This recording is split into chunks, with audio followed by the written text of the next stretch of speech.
Resulta que cierto creyente, por ahí un hermano nuestro, pero que no estaba como muy firme en su fe, sino que era más bien de estos hermanos que tienen muchas dudas, un hermano un tanto dudoso, especialmente sobre la seguridad de su salvación, se acercó a otro hermano de su iglesia para preguntarle si habría alguna manera de asegurarse al 100% que él estaría con Dios después de su vida terrenal. El hermano, que ya conocía que este otro hermano era un tanto dudoso en su fe, pues pensó en una respuesta que lo hiciera pensar y le dijo: bueno, te voy a decir la verdad. La cosa está así, hermano. Mira, ¿quieres estar seguro de tu destino eterno? Bueno, vamos a hacer un cálculo. Necesitas 1000 puntos para entrar al cielo. Entonces, dime por favor, una por una, todas las cosas buenas que hayas hecho en la vida, y yo te iré diciendo cuántos puntos obtienes por cada una, dependiendo de qué tan buena sea esa obra. Cuando llegues a los 1000 puntos, entonces ya tranquilo, vas a poder estar seguro de que puedes entrar al reino eterno del Señor. Al otro le extrañó un tanto la pregunta, pero dudoso como era, dijo: pues vamos entrándole. Y comenzó entonces a hacer su recuento de buenas obras. Y le dijo: bueno, mira, para empezar, he estado casado con la misma mujer por 50 años y nunca la he engañado. Excelente, dijo el otro. Tienes 3 puntos. ¿3? Dijo aquel amigo. ¿Solo 3? Bueno, veamos, a ver cuántos puntos me das por esto. He asistido a la iglesia toda mi vida y siempre ofrendé y serví a mis hermanos. Muy bien, le dijo el otro. 1 punto más. 1 punto nada más, dijo. ¿Sí? ¿Qué otras buenas obras tienes? Ah, bueno, a ver qué te parece esto. Trabajé durante años entre los más pobres de mi ciudad. Les di ropa, les di comida, les prediqué la palabra. Ah, fantástico, dice. Por eso tienes 2 puntos más.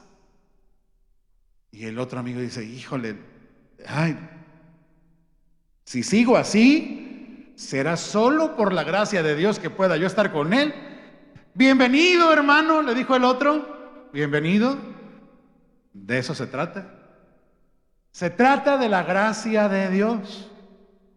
Y por esa gracia de Dios, por ese regalo inmerecido, tú, yo y cualquier otro pecador en este mundo, que por lo tanto, por ser pecadores, somos incapaces de hacer lo suficiente para ganarnos la aceptación de Dios, de un Dios santo, de un Dios puro, por esa gracia podremos tú y yo y cualquiera que se arrepiente y viene a Dios en humildad ser recibidos por Él para vivir eternamente a su lado. Y de esa gracia y de cómo es que recibimos esa gracia es que vamos a hablar esta mañana en nuestro mensaje del Evangelio de Lucas, que esta mañana hemos titulado Orgullo inútil, humildad indispensable. Vamos a ver la llamada parábola del fariseo y el publicano. Y nos vamos a poner de pie, cada uno con su Biblia en la mano, para leer juntos la palabra. Dice Lucas 18, versículos del 9 al 14. Dijo también Jesús esta parábola a unos que confiaban en sí mismos como justos y despreciaban a los demás. 2 hombres subieron al templo a orar. Uno era fariseo y el otro publicano. El fariseo, puesto en pie, oraba consigo mismo de esta manera: Dios, te doy gracias porque no soy como los otros hombres, ladrones, injustos, adúlteros, ni aun como este publicano. Ayuno 2 veces a la semana, doy diezmos de todo lo que gano. Mas el publicano, estando lejos, no quería ni aun alzar los ojos al cielo, sino que se golpeaba el pecho diciendo: Dios, sé propicio a mí, pecador. Les digo que éste descendió a su casa justificado antes que el otro, porque cualquiera que se enaltece será humillado, y el que se humilla será enaltecido. Oremos. Señor, gracias por tu palabra. Esta porción en esta mañana la hemos oído, Señor, seguramente la hemos conocido en algún momento, pero tú siempre tienes algo más que enseñarnos, algo más que decirnos, y penetrar profundamente en nuestros corazones. Te rogamos que así lo hagas, Señor, que tú prepares nuestros corazones y que tu palabra cumpla poderosamente el propósito para el cual la envías esta mañana a todos nosotros, Señor. Enséñanos, háblanos, que queremos oír tu voz, Señor, y responder a ella en obediencia. Te lo rogamos en Cristo Jesús. Amén. Tome su lugar, por favor.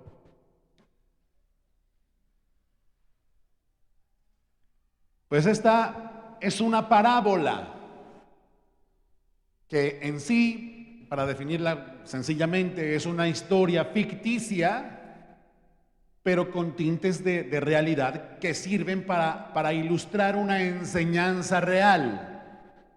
Jesús, según lo que nos dice Lucas allí, Jesús le contó esta historia, esta parábola, a gente muy particular, a gente que tenía una opinión demasiado alta de sí misma, gente que creía ser suficientemente buena para ser considerada justa, o sea, inocente de pecado delante de Dios, aceptada por Dios. Esta gente creía como que Dios estaba en deuda con ellos, que Dios estaba obligado a recibirlos, a aceptarlos, por sus buenas acciones, las buenas acciones de ellos. Gente que no se sentía culpable de nada.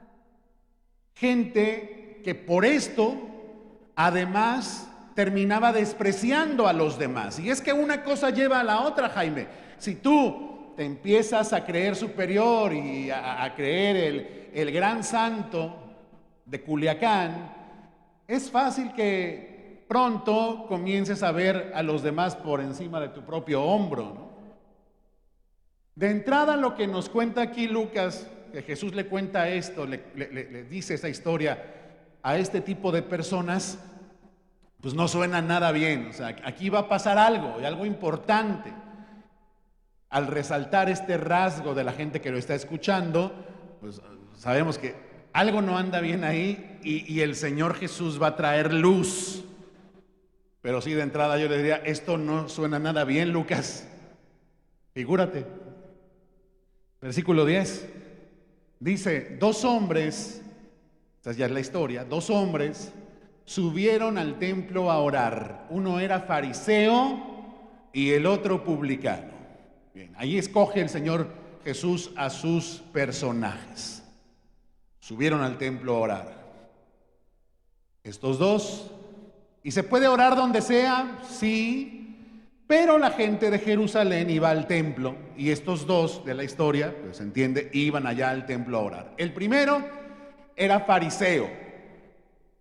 Si tú no estás muy familiarizado con lo que significa esto de que un hombre sea fariseo, debes saber que los fariseos eran hombres que pretendían al principio cumplir lo mejor posible, cumplir perfectamente toda la ley de Moisés, que pues es una ley dada por Dios a su pueblo.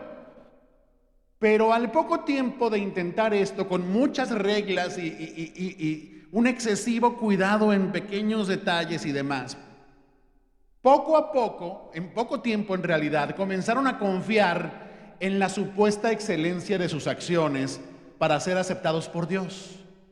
Empezaron a sentirse superiores, a ser como los policías de la ley de Dios ahí entre la gente.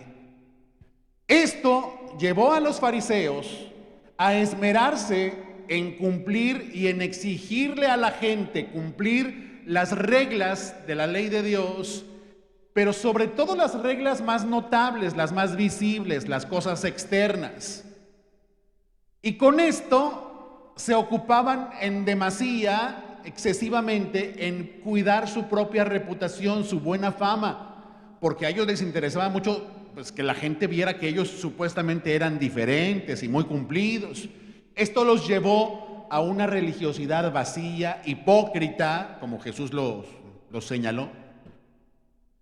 Ellos se preocupaban más por parecer justos que por ser justos.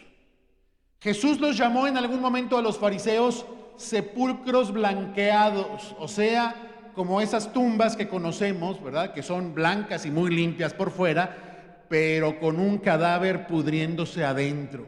Eso dijo que eran los fariseos. Jesús les dijo: ustedes limpian lo de afuera del vaso y del plato, pero por dentro están llenos de robo y de injusticia. Cuelan el mosquito y se tragan el camello. ¿Qué significa eso?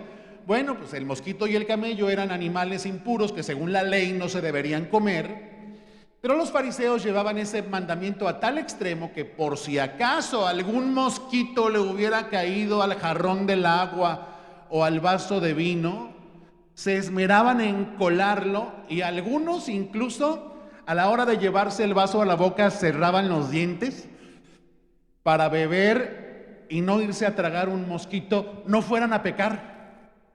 Imagínese usted. Dice, cuelan el mosquito, pero son capaces de tragarse un camello. El camello era el más grande de los animales impuros.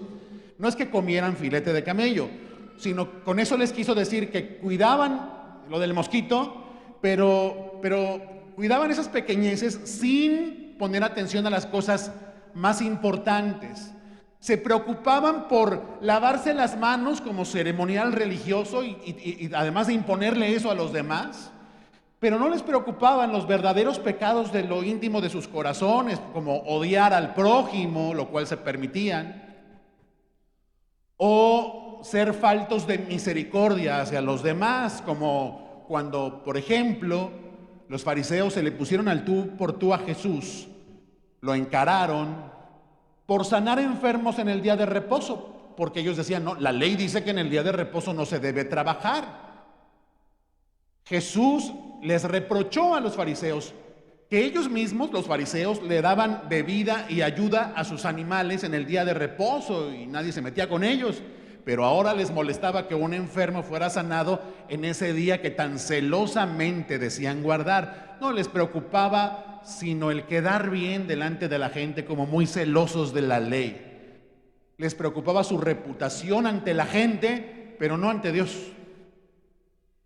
Por eso ellos, dicen las escrituras, oraban en público y se mostraban débiles cuando ayunaban para que todo el mundo viera que estaban ayunando. Y luego cuando daban ofrendas las hacían notoriamente, escandalosamente, que se notara que estaban ofrendando.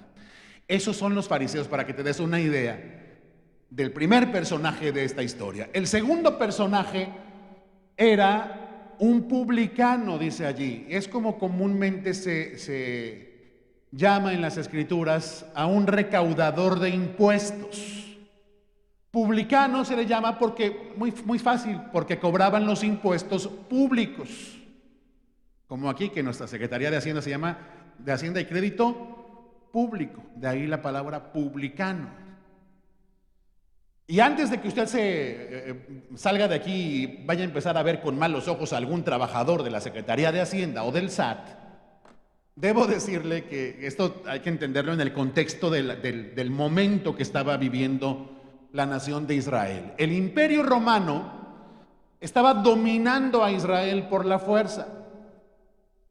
Haga de cuenta como si nosotros fuéramos conquistados, no sé, por Rusia o por los Estados Unidos, y los güeros estos contrataran paisanos nuestros para cobrarnos impuestos para ellos, para el gobierno extranjero, pero aparte les dieran permiso o se hicieran de la vista gorda y les dieran oportunidad de robar, de defraudar, de cobrar más de lo que deberían cobrar.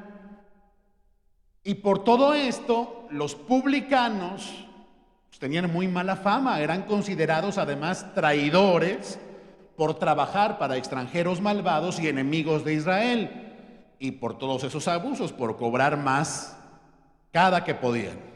Eran corruptos, en general lo eran.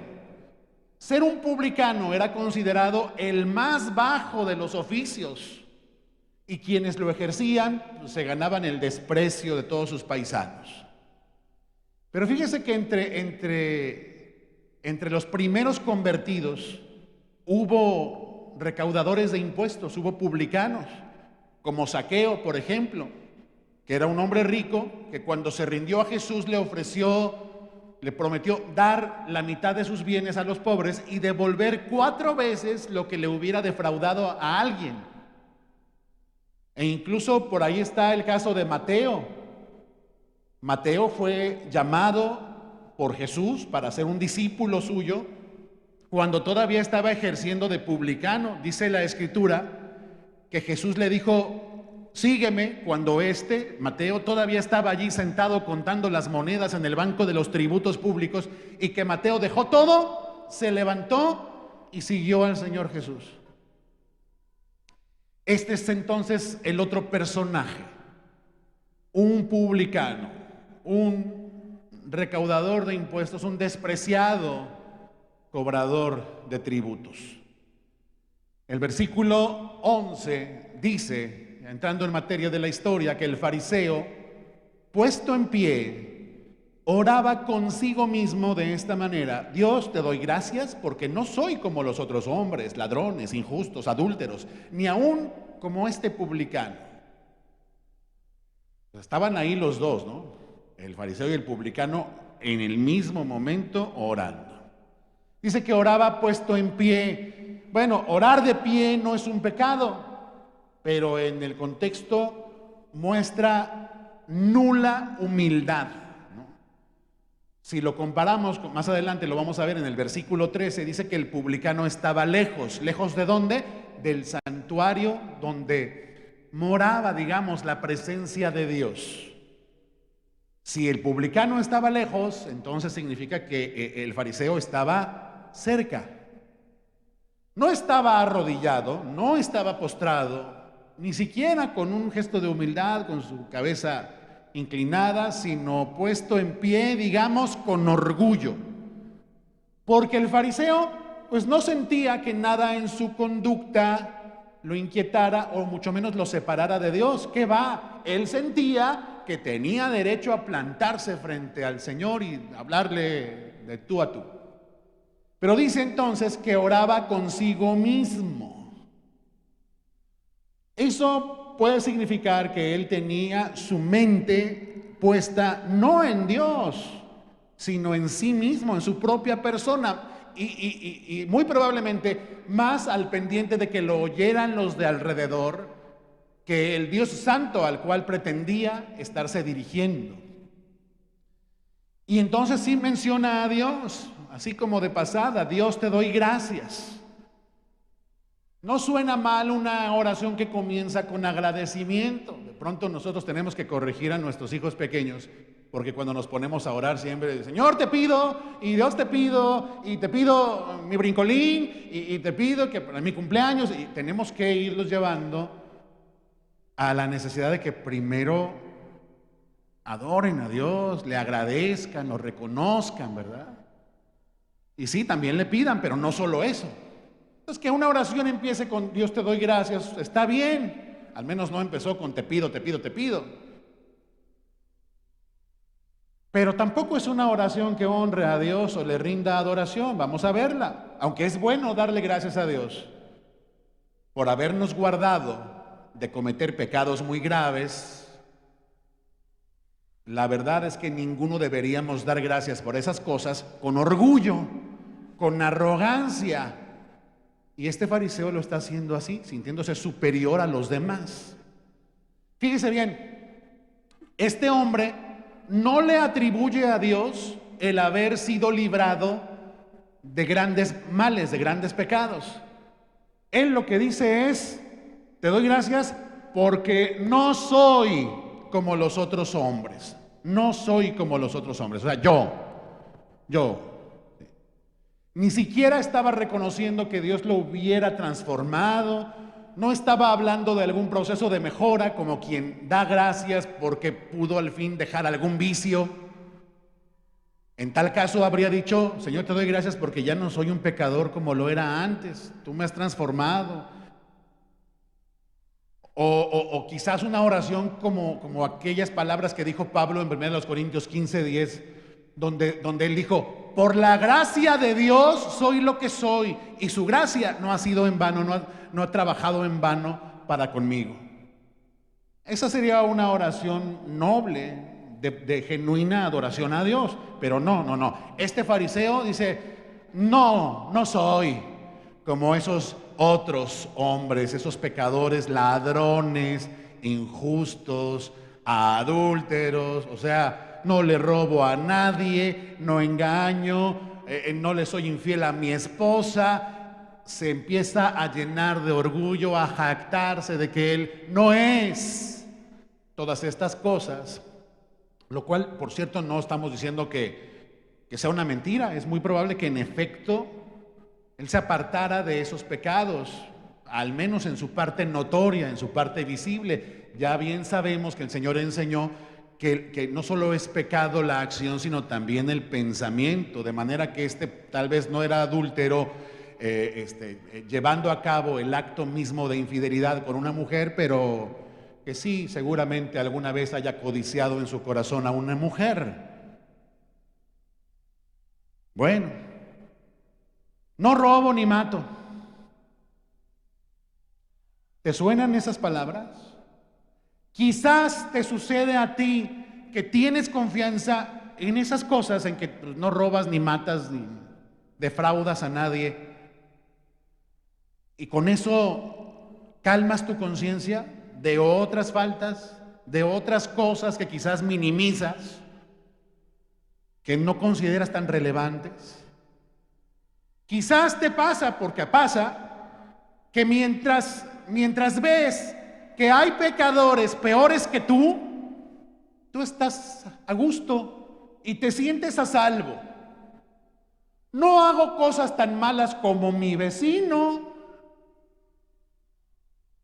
No soy como mi papá, que es pues, una persona pecador de 7 suelas. No, hombre, yo no soy como mi jefe, líbrame Dios, no soy como él, no soy como mi cuñado ese borrachín, ¿verdad? Que abandonó a su esposa y a sus hijos. No, yo no soy así. Y de pronto, cuidado, porque nos podemos sentir bien pensando que mientras no lleguemos tan lejos como esos otros de alrededor, Dios nos estará aceptando. Dios nos acepta así, confiando a lo mejor ya no en tus buenas obras, sino confiando en que las tuyas, tus obras, al menos no son tan malas como las de otro. Pues cuidado, satisfecha. Porque aquí tenemos en este fariseo a un hombre que está satisfecho con su vida, a gusto con su conducta, pero un hombre que se olvida de que Dios, para salvar a nadie, pondrá en una balanza sus obras buenas y sus obras malas. Tal vez esa idea todavía está por allí presente en tu cabeza, a pesar de todo lo que has oído. Es una idea común, popular, atractiva para muchos. Dios va a ver que sí, hice cosas malas, pero también hice cosas buenas. Y según tú, pesan más las buenas. ¿Por qué? Porque siempre nos calificamos elevado, ¿verdad?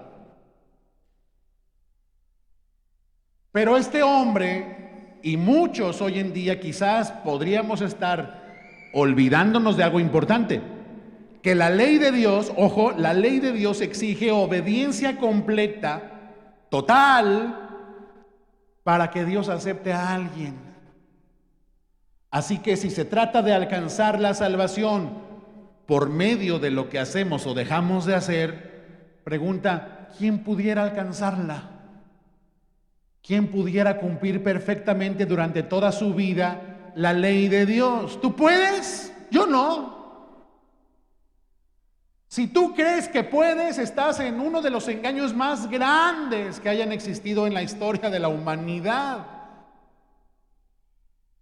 No es posible alcanzar esa medida de la ley. Pero este fariseo cree que sí, y se siente a salvo y se siente satisfecho, seguro de merecerse el favor de Dios al ser un perfecto cumplidor de la ley civil. No roba, no engaña, no es infiel, Pero también se siente muy orgulloso de cómo él es un fiel cumplidor de la ley religiosa. Versículo 12 dice, por si fuera poco, ¿no? Ayuno 2 veces a la semana y doy diezmos de todo lo que gano. ¡Wow! No es que fuera falso tampoco, ¿eh? No necesariamente estaba mintiendo. Pero fíjese, la ley de Dios, la ley de Moisés, mandaba un solo ayuno en todo el año, digamos como un ayuno marcado en la ley como tal, como obligación, uno al año. Y había personas, entre ellas los fariseos, que cultivaban el ayuno el segundo día de la semana y otros el segundo y el quinto día de la semana. Lo cual es bueno, sí, ¿verdad? Yo creo que sí. Siempre y cuando ese ayuno no te haga llenarte de orgullo religioso.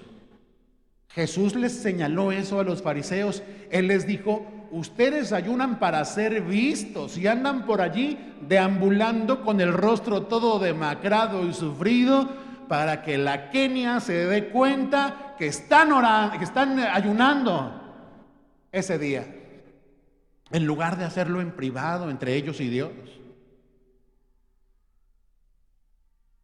Así como oraban también en público en lugar de hacerlo en privado. Y tu Padre que ve en lo privado, dice, te recompensará en público. Entonces, estos ayunaban así. Se sentían orgullosos de sus ayunos. Y respecto a los diezmos, bueno, el diezmo era una obligación civil para toda la nación de Israel, pero se exigía específicamente sobre las cosechas y no sobre todas las ganancias. Cuando el fariseo dice, doy diezmos de todo lo que gano, se está jactando no solo de cumplir la ley, sino de hacer más de lo que la ley le pedía. Pero Jesús les reprochó en su momento a los fariseos con estas palabras. Les dijo, ay de ustedes hipócritas, porque diezman, o sea, dan el 10%, diezman la menta, el comino y el eneldo. ¿Qué es eso? Son especias, o sea, semillitas, sí, ustedes conocen los cominos con los que se cocina, ¿verdad? Muchas veces esas especias crecían de forma silvestre en sus jardines, en las ranuras de la casa, ¿verdad? Entre las piedras. Y estos, de forma escrupulosa y casi ridícula, agarraban los cominitos, los dividían en 10 partes y la decimita parte de los cominos iban y los llevaban al templo para que vieran todos que diezmaban aún de esas cosas, ¿no? Dice, ustedes dan diezmos de esas cosas, pero dejan lo más importante, que es la justicia, la misericordia y la fe. A la hora de ser rectos, de ser misericordiosos y de confiar en el Dios verdadero, allí no están aprobados. Y eso puede ser una alusión a otro hecho muy triste de los fariseos. Los fariseos, para ser reconocidos por la gente, hacían ofrendas cuantiosas, grandes ofrendas al templo, no sin antes hacerlo notar. Y al mismo tiempo, fíjese qué cosas, daban su gran ofrendota, su cheque así como los cheques del Teletón, ¿verdad? Que los pasan así, 50,000 pesos y el cheque así gigante. Pero al mismo tiempo estos mismos fariseos les negaban ayuda material a sus padres que eran ancianos o que eran enfermos. Les decían, no, pues es que ya lo que tengo ya es para el Señor, es para el templo. Y aparte, Jesús los acusó incluso de fraudulentos, de quedarse tramposamente con las posesiones de las viudas por las cuales decían estar orando. O sea, realmente había una gran maldad detrás de esa apariencia de piedad, de esa apariencia de perfección. Y el fariseo basaba su esperanza de ser aceptado por Dios en lo que él creía ser y en lo que él hacía en público o evitaba hacer en público en su supuesta buena conducta, pero su corazón no era recto. Y confiaba en sus acciones, en esas acciones en concreto. Pero, como dijo C.S. Lewis, este autor, las buenas acciones hechas con la idea de que el cielo puede comprarse, no son buenas acciones en absoluto, sino simples especulaciones comerciales. Te doy para que me des. Te doy y te pongo en deuda conmigo, como si tal cosa fuera recta delante de Dios. Ojo, esta historia no es tan ajena a nosotros. Tal vez tú ya puedes estar cayendo en la trampa de decir, gracias Dios porque no soy como este fariseo. Pero quizás hoy entre nosotros haya quienes tengan esa misma falsa confianza en sus obras. Gente que está a gusto porque dice, yo no robo, ni mato, ni engaño a mi pareja, y ofrendo, y asisto los domingos a la iglesia. Y luego, cuando escuchan alguna reprensión bíblica desde el púlpito, por ejemplo, no piensan en sus propios pecados, sino dicen, ay, esta enseñanza está como anillo al dedo para mi comadre. Ay, ¿cómo no vino la hermana? Iba a decir un nombre, pero luego digo alguno de aquí. La hermana Petrita no vino, hombre, ella hubiera sido ideal que escuchara esa reprensión de la palabra. Si tú piensas así, desengáñate, tú eres pecador también, pecadora, lo somos. Somos pecadores, hermanos. El rey David lo reconoció. En el Salmo 51:5, un poquito de lo que cantamos ahora, él dijo, he aquí en maldad he sido formado y en pecado me concibió mi madre. ¿Y qué decir de lo que dice Isaías 64:6? Se lo recuerdo, ahí dice, todos nosotros somos como suciedad y todas nuestras justicias, o sea, nuestras mejores obras, como las del fariseo, todas nuestras justicias son como trapo de inmundicia. Traducción, como los trapos sucios de una mujer en su periodo menstrual, que en lugar de limpiar, si los usas, pues te van a ensuciar más. Y así son nuestras mejores obras, que serán las peores, Jaime. Y dice, y caímos todos nosotros como la hoja, y nuestras maldades nos llevaron como viento. Todos nosotros, si somos honestos, tendríamos que reconocer esto, que desde nuestra infancia más temprana se empezó a manifestar esta raíz de pecado, esta inclinación al pecado con la que ciertamente nacimos y que después abrazamos. Dice Romanos 3:9 y del 9 en adelante, hay toda una enseñanza allí, pero que en concreto podríamos resumir en que todos estamos bajo pecado y no hay ni un justo, ni siquiera uno. Entonces, ¿puede alguno de nosotros decir que no tiene pecado?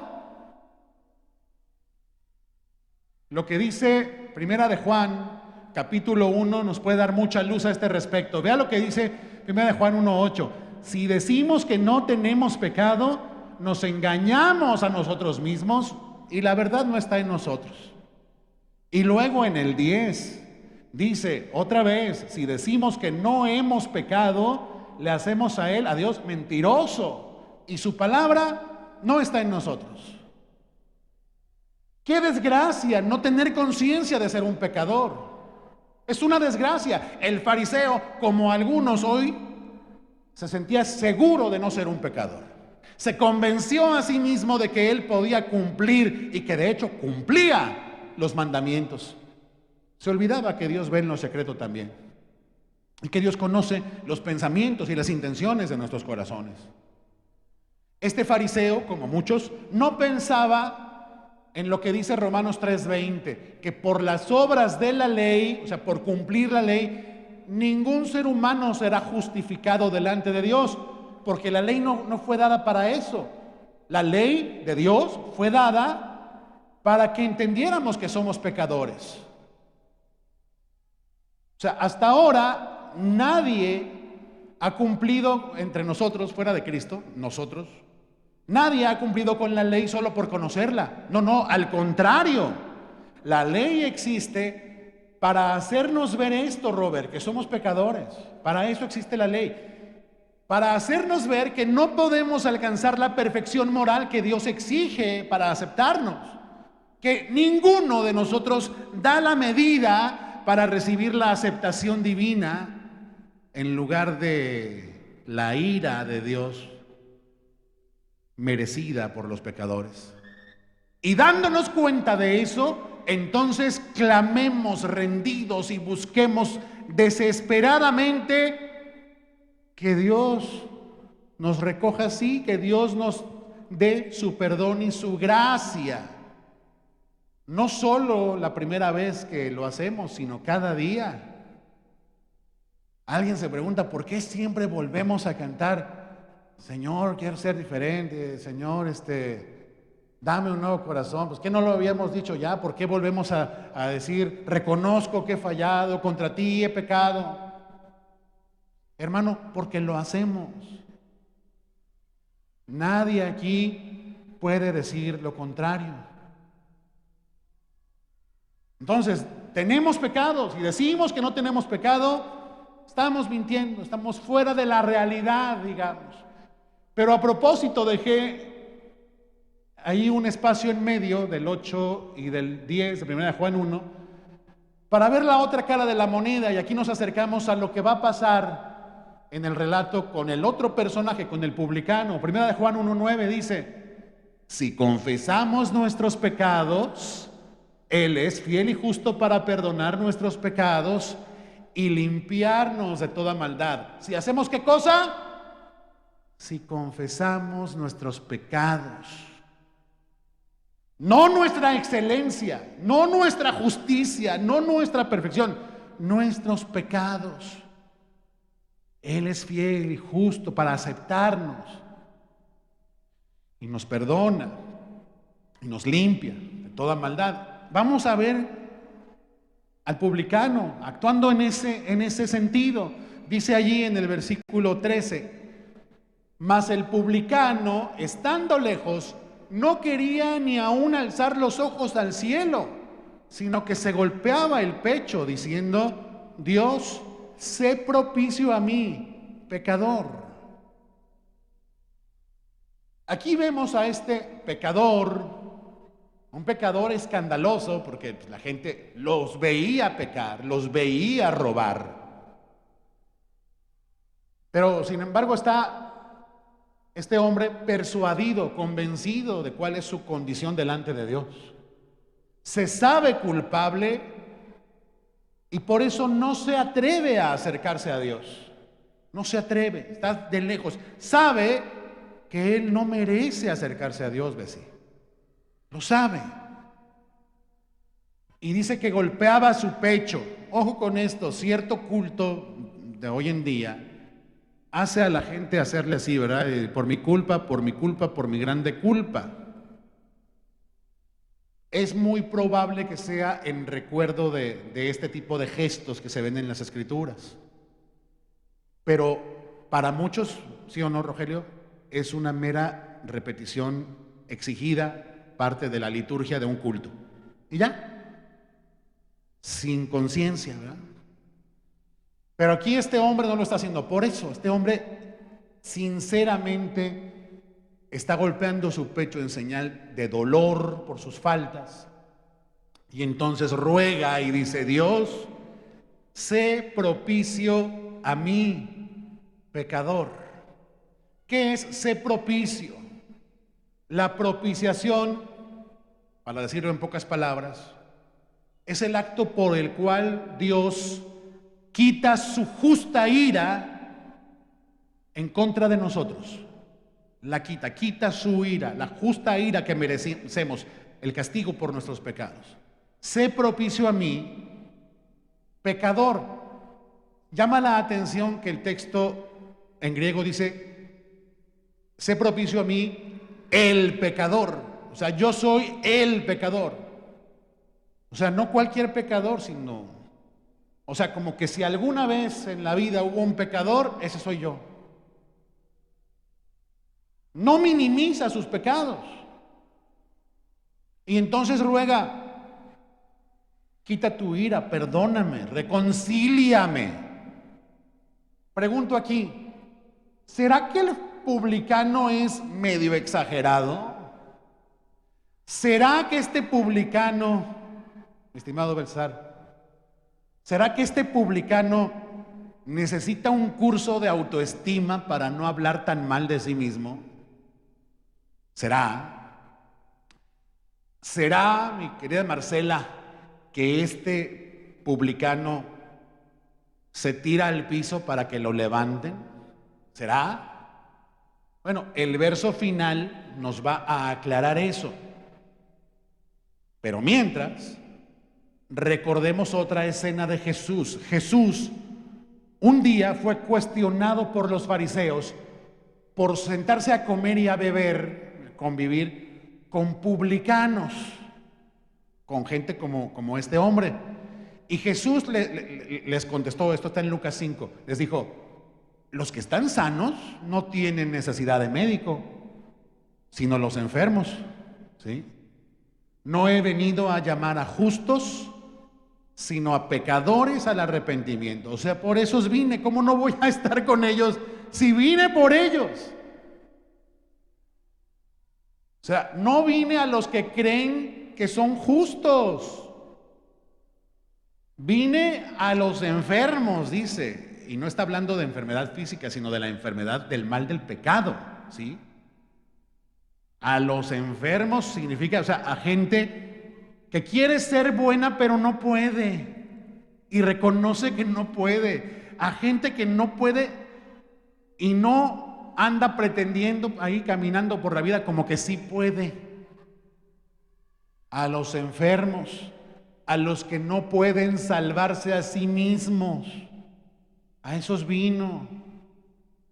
A los que no creen que se pueden poner a salvo de la ira de Dios por sus propias acciones.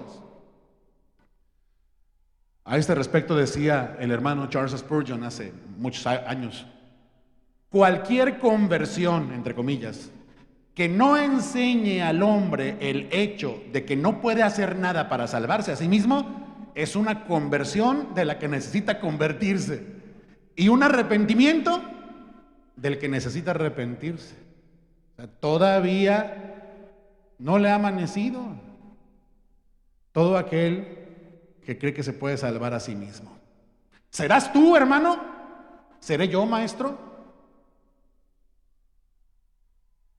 Mira, tal vez tú no te atreves a decir, ay, Señor, te doy gracias porque soy muy bueno y no como este que está aquí junto a mí orando.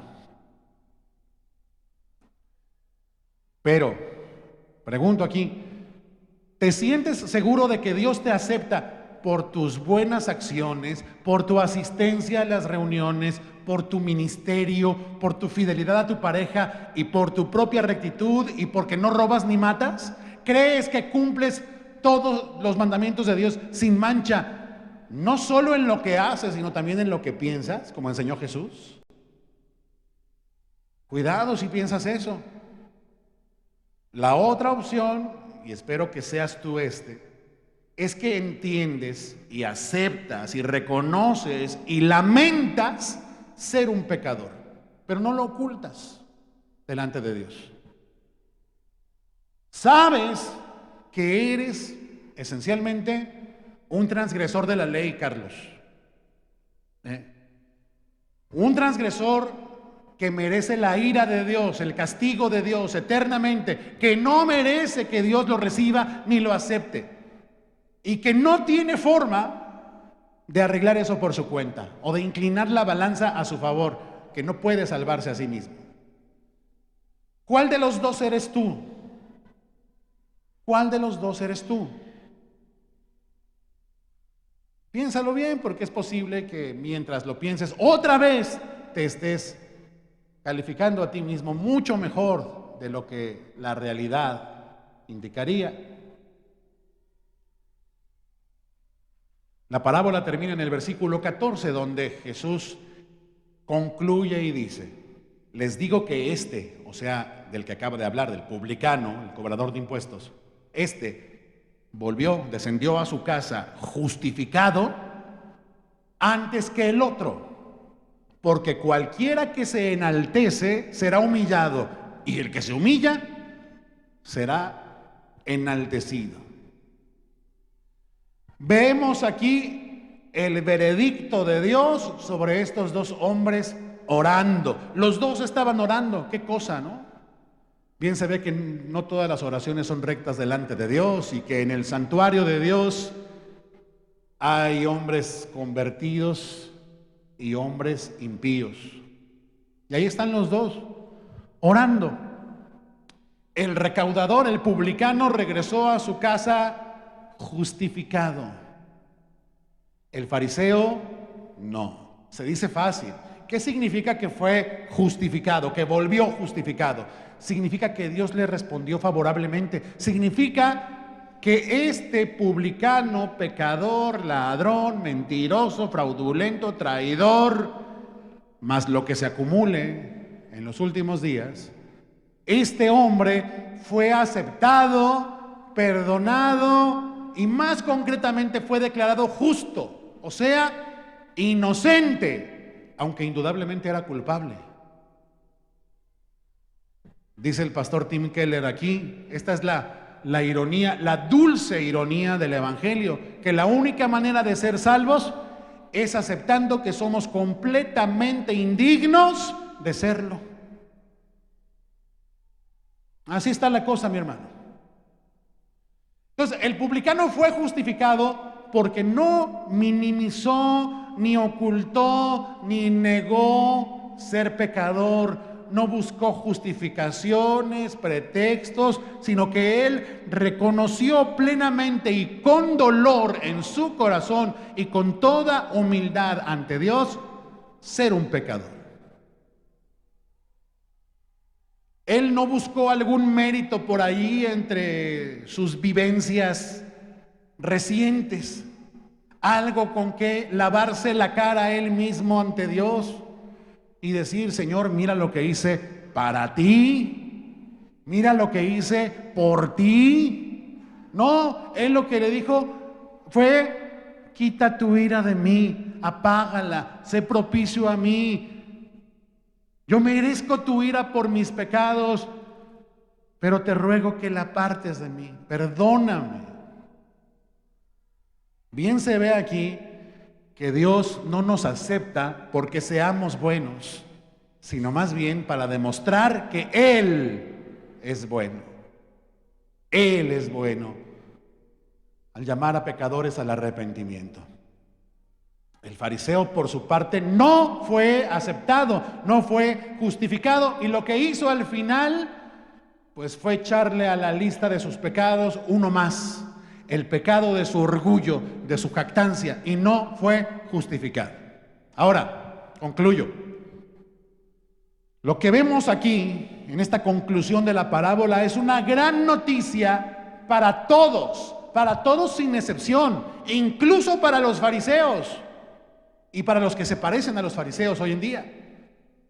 Porque Jesús no le habría dicho esto a los que se sentían seguros de sí mismos, de sus obras, si no fuera para mostrarles que estaban en un error mortal y pudieran corregir eso, pudieran arrepentirse de ese pecado de su orgullo religioso.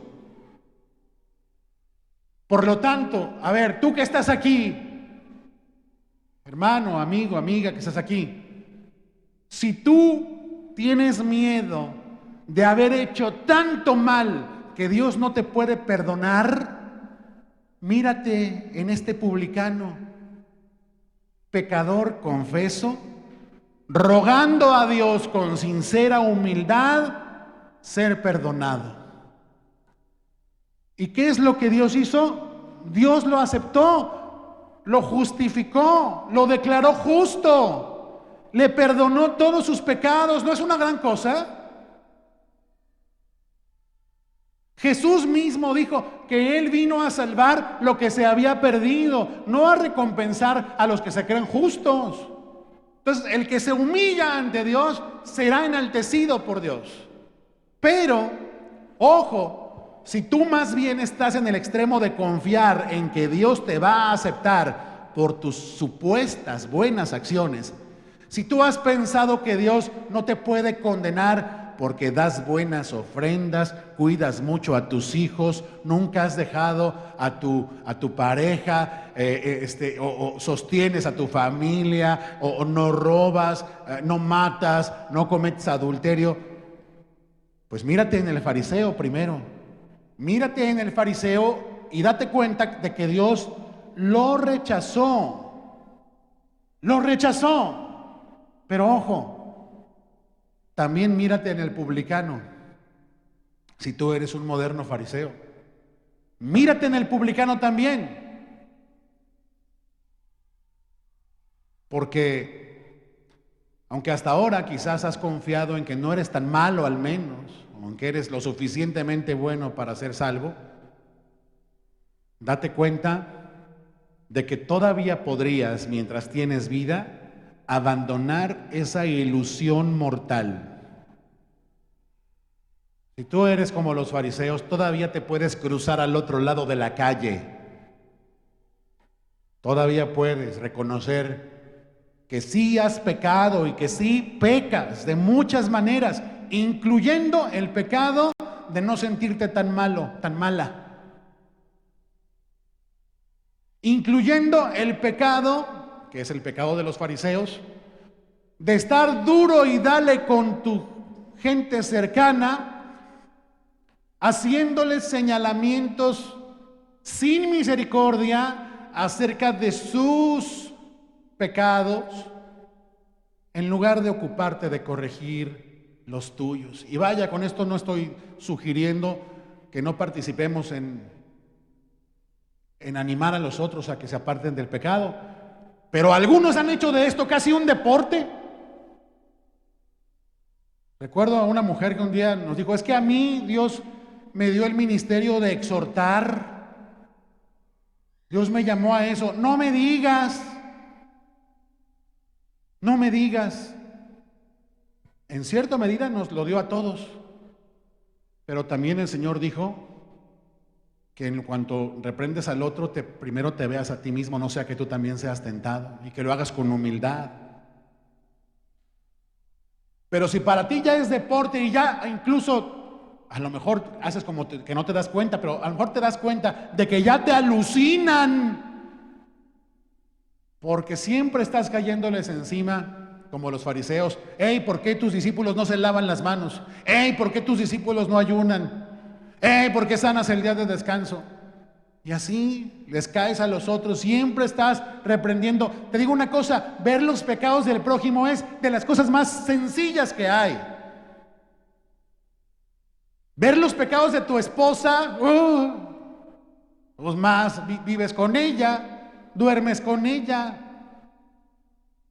Ver los pecados de tu esposo, eso cualquiera. No, mira los tuyos y reconócelos y arrepiéntete y preséntate a Dios así, reconociendo que eres un pecador. Y empieza a confiar no en lo que tú haces, no en lo buena que eres o en cómo evitas el pecado, porque seguro no lo evitas por completo.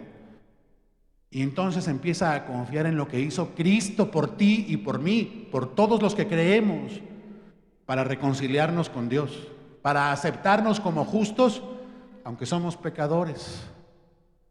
Recuerda siempre esto, que Dios no te acepta por lo que tú haces por Él, sino que Él te acepta por lo que Él hizo por ti.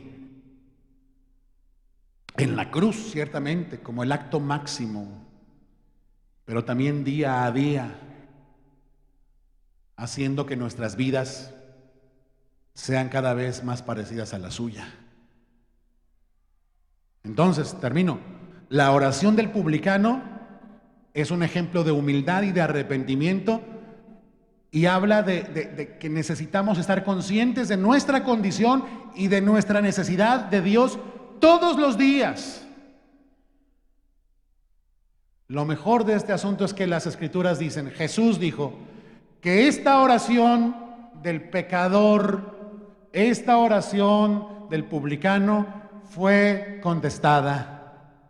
Dios acepta a los pecadores que se arrepienten. Así que puedes confiar en que tú también presentándote arrepentido y consciente y humilde, abandonando todo mérito que creas tener y confiando solo en la gracia del Señor, también serás recibido. Como este que volvió justificado a su casa, así será con todo aquel que clame a Dios humildemente, invocando su perdón a través de su Hijo Jesucristo. Bien dice el Salmo 34, 18, cercano, cercano está el Señor a los quebrantados de corazón y salva a los contritos de espíritu. Dicho en otras palabras, a los que su corazón está aplastado, apachurrado de dolor por la conciencia del peso de sus pecados. Si tú te presentas a Dios así, recuerda que Dios resiste a los soberbios, pero da gracia a los humildes. Es el que se condena a sí mismo y no el que se justifica a sí mismo, el que es declarado justo por Dios. Oremos. Señor, muchas gracias que nos hablas así esta mañana. Gracias por esta palabra, Señor, que tú has destinado a que la escuchemos, Señor, no para pensar en los pecados de los otros, sino para pensar en nuestros propios pecados, Señor, para reconocer nuestra indiscutible condición de pecadores que claman a ti, Señor, confesando sus faltas y rogando tu favor y tu misericordia. Hoy tú nos has recordado, Señor, que nadie que confíe en sus propias obras podrá estar de pie en el día del juicio, que tú no recibirás, sino solo, Señor, a los pecadores que se arrepienten, a los que te confiesan sus faltas, Señor, y se rinden por completo a ti. Señor, ayúdanos a entender la gravedad, Señor, de esa falsa confianza, Señor, de esa confianza mortal, Señor, por la cual algunos se perderán para siempre, Señor. Ayúdanos a entender lo urgente que es, Señor, también lo urgente que es que nos volvamos a ti así, con humildad, Señor. Ayúdanos a entender que nuestro orgullo es inútil, Señor, y que es una nueva ofensa contra ti, Señor. Porque si pudiéramos salvarnos a nosotros mismos, entonces ¿para qué murió Cristo en la cruz? Ayúdanos a entender que la humildad, Señor, es indispensable para que tú recibas a los que ruegan, Señor, ser reconciliados contigo. Y ayúdanos a no sentirnos ajenos a este tema, Señor, porque todos tenemos algo de fariseo en nuestros corazones. Ayúdanos a despojarnos por completo de toda jactancia, de todo orgullo, Señor, y a clamar a ti día a día, no una vez o dos, sino cada día, Señor, a clamar a ti por tu perdón, Señor, reconociendo que hemos fallado, que hemos pecado contra ti. Y entonces, Señor, tú nos recibirás. Gracias por esto, Señor. Gracias porque si confesamos nuestros pecados, tú eres fiel y justo para perdonarnos y limpiarnos de toda maldad. Gracias, Señor. A ti te cantamos, de pie. Reconozco que he fallado, contra ti he pecado. Lávame de mi maldad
reconocer nuestras faltas cada día.